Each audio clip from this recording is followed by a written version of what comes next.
بسم الله الرحمن الرحيم.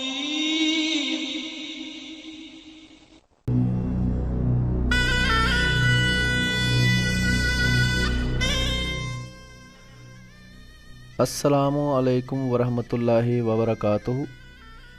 محترم ناظرین، آج سے ہم ایک ویڈیوز کا سلسلہ شروع کرنے لگے ہیں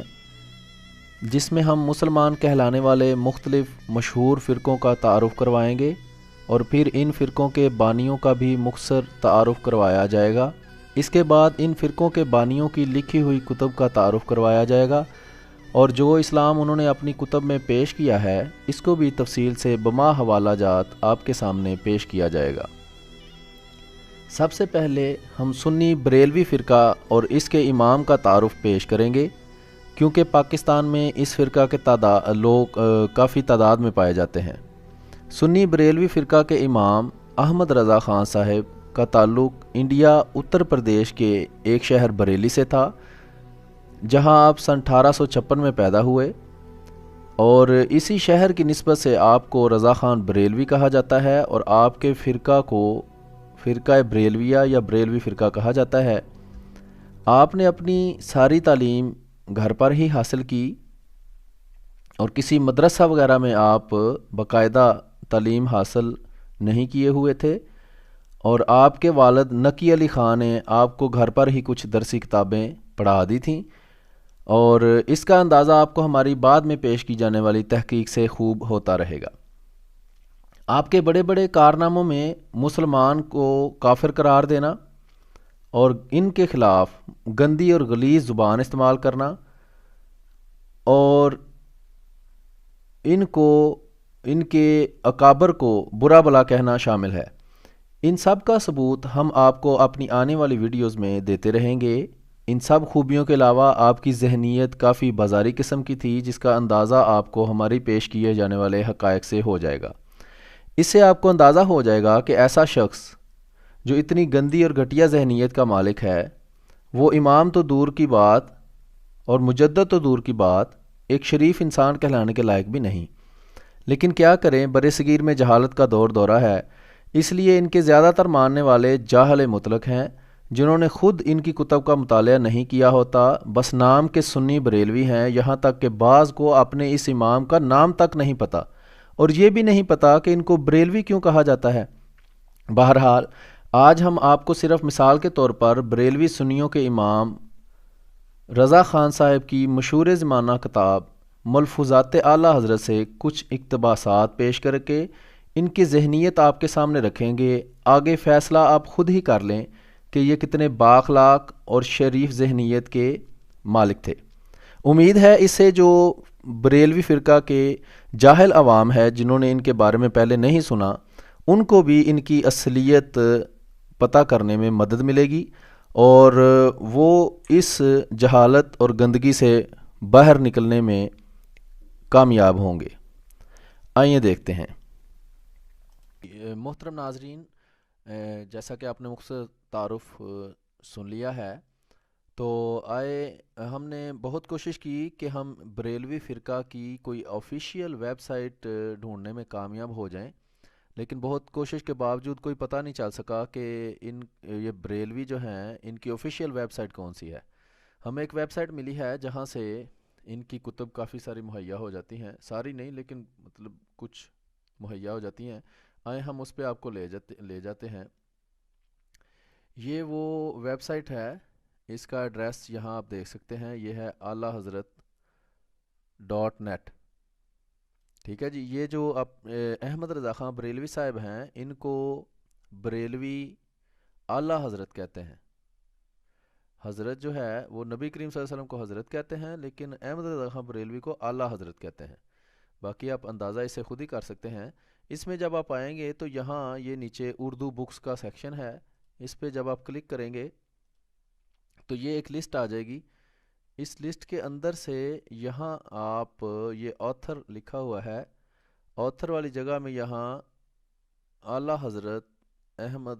امام احمد رضا خان پہ کلک کر کے یہاں سرچ پہ کلک کریں گے تو یہ آپ کے سامنے احمد رضا خان بریلوی صاحب کی کتب آ جائیں گی۔ اس میں سے تھوڑا سا نیچے آنے سے یہ آپ کو ایک کتاب نظر آ رہی ہے جس کے اوپر لکھا ہوا ہے ملفوظات اعلیٰ حضرت۔ تو اس کے اوپر آپ یہاں ریڈ ناؤ پہ اگر آپ ڈاؤن لوڈ کرنا چاہیں یہاں سے ڈاؤن لوڈ کر سکتے ہیں، کیونکہ یہ اس ویڈیو کے علاوہ ہم مزید ویڈیوز بھی بنائیں گے جس میں ہم اس کتاب میں پائی جانے والی مزید قابل اعتراض چیزوں کو دکھائیں گے۔ اس کو بھی اگر آپ تصدیق کرنا چاہیں تو آپ اس کتاب سے کر سکتے ہیں۔ مختصراً میں آپ کو یہ بھی بتاتا چلوں، پہلے میں اس کو کھولتا ہوں ریڈ ناؤ کرنے کے لیے۔ یہ وہ کتاب کھل گئی ہے، یہ آپ کو اب پوری نظر آ رہی ہے۔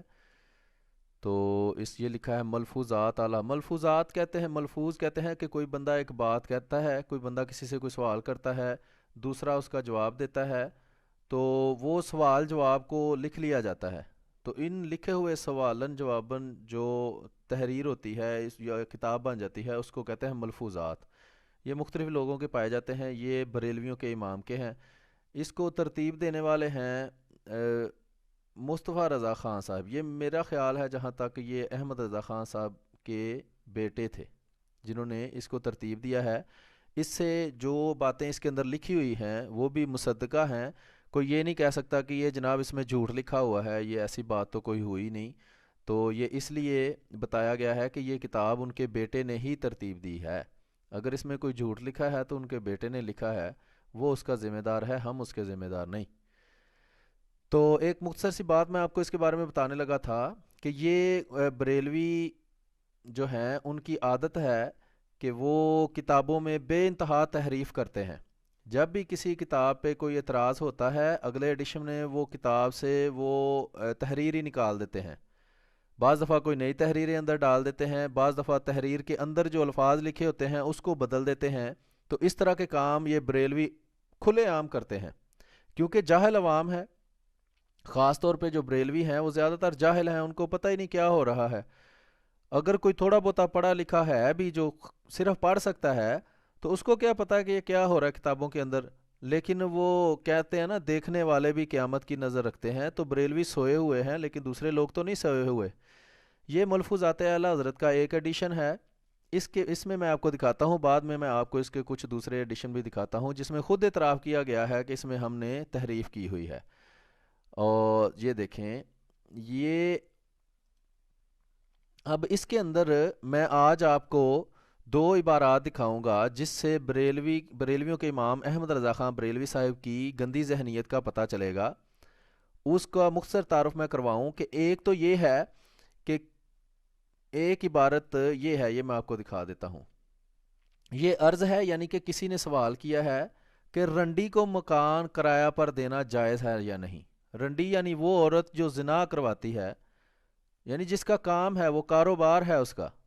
یہ نہیں کہ کوئی عورت تھی اور وہ اپنے کرائے پہ مکان دے دیا اور بعد میں پتہ چلا کہ یہ بدکار ہے۔ خود پتہ ہو کہ یہ عورت بدکار ہے، زنا کرواتی ہے، اس کا پیشہ ہے زنا کروانا، اس کو مکان کرایہ پر دینا جائز ہے یا نہیں، یہ پوچھا تھا کسی نے سوال۔ تو ایک باغیرت انسان کبھی بھی یہ گوارا نہیں کرے گا کہ اس کے مکان، اگر لوگوں کو نہ پتہ ہو، کسی وقت پتہ چل جائے کہ یہ عورت بدکار ہے، لوگ اسی وقت اس کو دھکے مار کے باہر نکال دیتے ہیں کہ یہ گند ہمارے ادھر نہ ڈالو۔ لیکن یہ ان کا امام جو بریلویوں کا ہے، یہ بریلوی بیچاروں کو بھی نہیں پتہ، اتنی سخت گندی ذہنیت کا تھا، یہ آپ اس کے جواب سے ہی اندازہ لگا سکتے ہیں کہ وہ کس کماش کا تھا۔ ارشاد، یہ جو بلو کلر کا لکھا ہے، یہ احمد رضا خان بریلوی صاحب اس میں کہہ رہے ہیں۔ یہ عبارت لی گئی ہے جناب اسی کتاب، یہ جو کتاب ہے اس کے اوپر یہ آپ صفحہ نمبر دیکھ رہے ہیں، یہاں سے صفحہ نمبر ڈھونڈنا بڑا مشکل ہوتا ہے، انہوں نے تھوڑا ڈم قسم کا بنایا ہوا ہے، بیوقوفی کی ہے، یہاں کوئی نہیں دیا کہ کس طرح اس کے آگے جانا ہے۔ اگر آپ اس میں سے یہ صفحہ نمبر چینج کریں گے، فرض کریں یہ آپ صفحہ نمبر 2 پہ آگے ہیں، یہاں آپ دیکھ سکتے ہیں کہ یہاں اب پیج کے آگے یہ پیج نمبر لکھا ہوا ہے،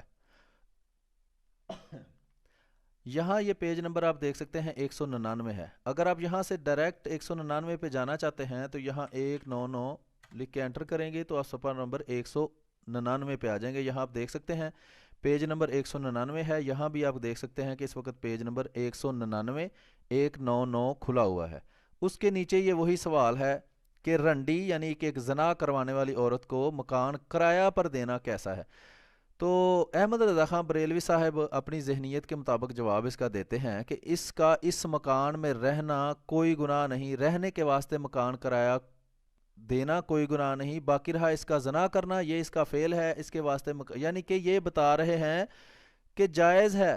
دے دو مکان رنڈی کو کرایہ پر، اس میں کوئی مسئلہ نہیں۔ حالانکہ ہر عام مسلمان بھی یہ بات سمجھ سکتا ہے۔ ایک تو میں آپ کو بتا دوں کہ جو یہ اپنے آپ کو مفتی کہتا تھا، ویسے تو یہ کہیں سے اس نے فتوے کی سند نہیں لی، کچھ بھی نہیں کیا، یہ گھر میں بیٹھ کے مفتی بن گیا تھا۔ تو جو مفتی ہوتا ہے، جو فتویٰ دینے والا ہوتا ہے، وہ رسول اللہ صلی اللہ علیہ وسلم کی مسند پہ بیٹھا ہوتا ہے، کہ جس طرح کوئی رسول اللہ صلی اللہ علیہ وسلم سے سوال کرے اور وہ آگے سے جواب دیں کہ یہ اس کا جواب ہے، اپنی طرف سے یہ دعویٰ ان کا یہ ہوتا ہے کہ ہم مذہب کو اتنا اچھا سمجھتے ہیں، اتنی اچھے طریقے سے سمجھتے ہیں کہ جب ہم کسی بھی بات کی وضاحت کریں تو اس کا یہی مطلب ہے کہ یہی اسلام ہے۔ تو میری نظر میں میرا اپنا ذاتی رائے یہ ہے کہ یہ اسلام بالکل نہیں ہے کہ آپ کسی بدکار عورت کو اپنا گھر کرایہ پر دینا جائز ٹھہرائیں۔ میں اس کو سمجھتا ہوں کہ یہ غلط ہے، یہ بد اخلاقی کو ہوا دینے والی بات ہے، یہ منع ہونا چاہیے کہ جب کسی سے پوچھا جائے جی زنا کرنے والی عورت، آپ ایک شریف انسان اگر یہ سوچے، آپ سے کوئی آگے پوچھے، آپ فرض کریں آپ کا بھائی ہے، آپ کا بیٹا ہے، یا آپ کوئی بھی دوست آپ سے مشورہ کرتا ہے یار ایک بدکار عورت ہے، زنا کرواتی ہے، اس کا پیشہ ہے، تو میں اس کو مکان کرایہ پر دے دوں یا نہ دوں، وہ کبھی بھی آپ کو ایک شریف انسان مشورہ نہیں دے گا کہ آپ اپنا مکان اس گندی زنا کروانے والی بدکار عورت کو کرایہ پر دے دیں۔ لیکن آپ اب اس سے اندازہ کر سکتے ہیں، خود اپنے دل سے سوچیں کہ جو انسان اس طرح کا گندا مشورہ کسی کو دے گا، اس کی اپنی ذہنیت کتنی زیادہ گندی ہوگی۔ یہ اب آپ پہ ڈیپینڈ کرتا ہے۔ یہ حوالہ میں نے آپ کو دے دیا ہے، یہ ویب سائٹ آپ کو بتا دی ہے، یہ یہاں لکھا ہوا ہے اس کا ایڈریس، یہ آپ خود کھول کے سارا کچھ تسلی سے چیک کر سکتے ہیں۔ ایک حوالہ میں اور دے دیتا ہوں، پھر اس کے بعد ہم یہ ویڈیو ختم کریں گے۔ اسی طرح یہ ویڈیوز کا سلسلہ جاری رہے گا اور یہ ویڈیوز مزید ہم آگے بناتے رہیں گے۔ یہ اسی کتاب کا ایک اور صفحہ ہے 189 199، یہ دیکھ سکتے ہیں آپ ادھر، یہ پہلا صفحہ تھا 199 199 اور یہ ہے 189 199۔ اس میں ایک موصوف نے سوال کیا، سوال کرنے والے کی بھی کمال دیکھیں کہ وہ سوال کرنے والے کیسے ان کے پاس بیٹھے ہوتے تھے۔ تو سوال کرنے والا تو چلو پھر بھی کسی وجہ سے سوال کرتا ہے، لیکن جواب دینے والے نے بھی کمال کیا ہے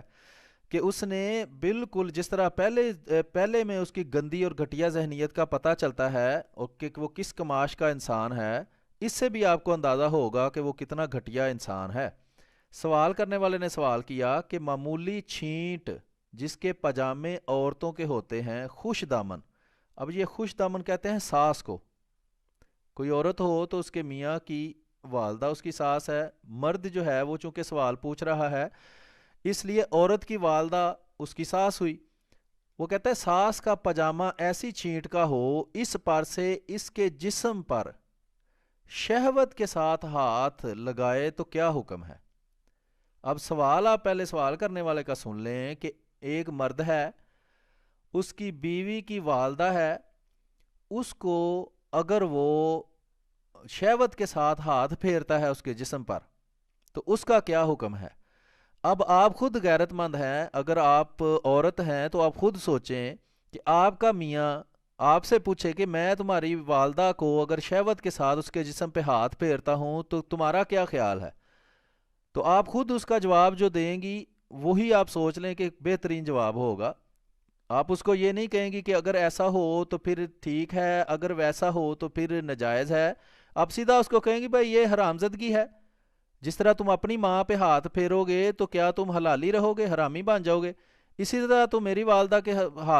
کے جسم پہ ہاتھ پھیرو گے تو حرامی بن جاؤ گے۔ اس میں کوئی دو رائے ہی نہیں ہے کہ جی اس میں سے بھی آپ نقطہ نکالیں جی اگر تو ایسا ہو تو پھر تو کوئی مسئلہ نہیں، اگر ویسا ہو تو پھر اس کا نقصان ہے۔ یہ اب آپ دیکھیں کہ احمد رضا خان بریلوی صاحب جن کو یہ 14ویں صدی کا مجدد سمجھتے ہیں، مجدد کہتے ہیں جو دین کی تجدید کرتا ہے، اگر دین میں کوئی خرابی پیدا ہو گئی ہو، لوگوں نے اپنی غلط فہمی کی وجہ سے، اپنی کم علمی کی وجہ سے کوئی بات اس میں ایڈ کر لی ہو، تو اس کو وہ ٹھیک کرے، لیکن انہوں نے تو جو چیزیں ٹھیک تھیں ان کو خراب کیا ہے۔ یہ بجائے تجدید کرنے کے انہوں نے تو تخریب کی ہے، یعنی باتوں کو خراب کیا ہے، لوگوں کی ذہنیت کو خراب کیا ہے۔ یہ جو پاکستان میں آپ بدکاری اور بد فعلی اور یہ جو مولوی بریلویوں کے مسجدوں کے اندر بچوں کے ساتھ زیادتی کرتے ہیں، یا چھوٹی چھوٹی بچیوں سے یہ مولوی زیادتیاں کرتے ہیں، اور عام عوام میں بھی اس طرح کی گندگی پھیلی ہوئی ہے، جب اس طرح کے امام کے پیچھے آپ چلیں گے جس کی اپنی ذہنیت اتنی گندی ہے، تو ظاہری بات ہے کہ پھر اس کا نتیجہ پھر آپ کے اوپر بھی اس کا اثر ہوگا۔ تو یہ دکھانے کا مقصد آپ کو یہی ہے کہ آپ جب اس طرح آپ کا رہنما یہ کتنی گندی ذہنیت کا ہوگا تو اس کا اثر آپ پہ پڑے گا۔ تو امید ہے کہ آپ اس طرح کے جو ہے گھٹیا لوگوں سے اپنی جان چھڑوائیں گے اور کوئی اچھا راستہ ڈھونڈیں گے۔ یہ ارشاد سن لیں جی، جواب سوال آپ نے سن لیا ہے کہ اگر اپنی ساس کی جسم پر شہوت کے ساتھ ہاتھ پھیریں تو کیا ہے؟ وہ کہتا ہے اگر ایسا کپڑا ہے کہ حرارت جسم کی معلوم نہ ہو تب تو نہیں، یعنی کہ اگر جسم کی شہوت کے ساتھ ہاتھ پھیرتے وقت گرمی محسوس نہیں ہوتی تب تو کوئی مسئلہ نہیں ہے۔ ٹھیک ہے جی، یہ احمد رضا خان بریلوی صاحب جو بریلویوں کے امام ہیں سنیوں کے، چونکہ یہ زیادہ تر جاہل ہیں اور جو تھوڑے بہت بیچار کسی اسکول میں پڑھے ہوتے ہیں جو اردو پڑھ سکتے ہیں یا جو پڑھنے کا سلیقہ رکھتے ہیں، ان کو بھی ان کتابوں تک رسائی نہیں ہے۔ اگر یہ کتاب ان کو مل بھی جائے تو اس کی آپ کو سمجھ نہیں آنی، ایک ایڈیشن میں یہ عبارت ہوگی، دوسری میں غائب کر دیں گے، تیسری میں پھر ہوگی، چوتھی میں پھر ایک کوئی دوسری عبارت غائب کر دیں گے، تو اس لیے عوام تک یہ بات پہنچنے نہیں دیتے۔ اور جب بھی یہ مسجدوں میں ممبروں پر کرتے ہیں ان کی تعریفیں کریں گے، جی دیکھیں جی فلانی نعت انہوں نے لکھ دی تھی، دیکھیں جی یہ دیکھیں جی 1000 کتابیں انہوں نے لکھ دی، جو جھوٹوں کے پلندے ہیں جو میں بعد والی ویڈیو میں ہم آپ کو ثابت کریں گے۔ کہتے ہیں اگر جسم میں مرد اپنی ساس کے جسم پر ہاتھ پھیرے اور جسم کی گرمی محسوس نہ ہو پھر تو کوئی مسئلہ نہیں ہے، لیکن اگر گرمی محسوس ہو جائے تو پھر یہ حرمت مساحرت ثابت ہو جائے گی۔ اب آپ خود اندازہ لگا لیں کہ یہ کس قدر گھٹیا ذہنیت کا شخص تھا، اور یہ باتیں انشاءاللہ آگے آنے والی ویڈیوز میں ہم مزید کھول کھول کر آپ کے سامنے رکھیں گے۔ یہ ابھی ایک کتاب کے 2 چھوٹی چھوٹی عبارتیں آپ کو دکھائی ہیں، ان کی بے شمار اس طرح کی خباستیں، بد زبانی، گندی زبان، مسلمانوں کو گالیاں دینا، ان کو کافر کہنا، اور اس طرح کی بے شمار غلیظ ترین جو آپ کی سوچ سے بھی گری ہوئی چیزیں ہوں گی، اس طرح کی چیزیں ان کے کتب میں پائی جاتی ہیں، اور یہی ان کا مذہب ہے، اور اسی کا یہ دفاع کرتے ہیں اور لوگوں سے چھپاتے ہیں۔ لوگوں کو صرف 2 چیزیں کوئی اچھی کسی نے کر دی ہیں وہ دکھاتے ہیں، جو اور 100 چیزیں اس نے بری کی ہیں وہ چھپائی رکھتے ہیں تاکہ لوگوں کو پتہ نہ چلے۔ لیکن ہمارا کام ہے چیز جو آپ کی ہے، آپ کی کتابوں میں لکھی ہوئی ہے، وہ آپ کے سامنے پیش کرنا، تاکہ آپ اس گندگی سے باہر نکلیں اور حقیقی اسلام کو ڈھونڈیں اور اس کو اختیار کرنے کی کوشش کریں۔ تو ناظرین، یہ ویڈیو ہم یہیں ختم کرتے ہیں۔ یہ ویڈیوز کا سلسلہ انشاءاللہ جاری رہے گا، اس کو دیکھتے رہیں، انشاءاللہ آپ کے علم میں اضافہ ہوگا اور آپ اس طرح کی گندگی سے دور رہنے میں اللہ تعالیٰ آپ کی مدد کرے کہ آپ کامیاب ہو جائیں۔ جزاک اللہ۔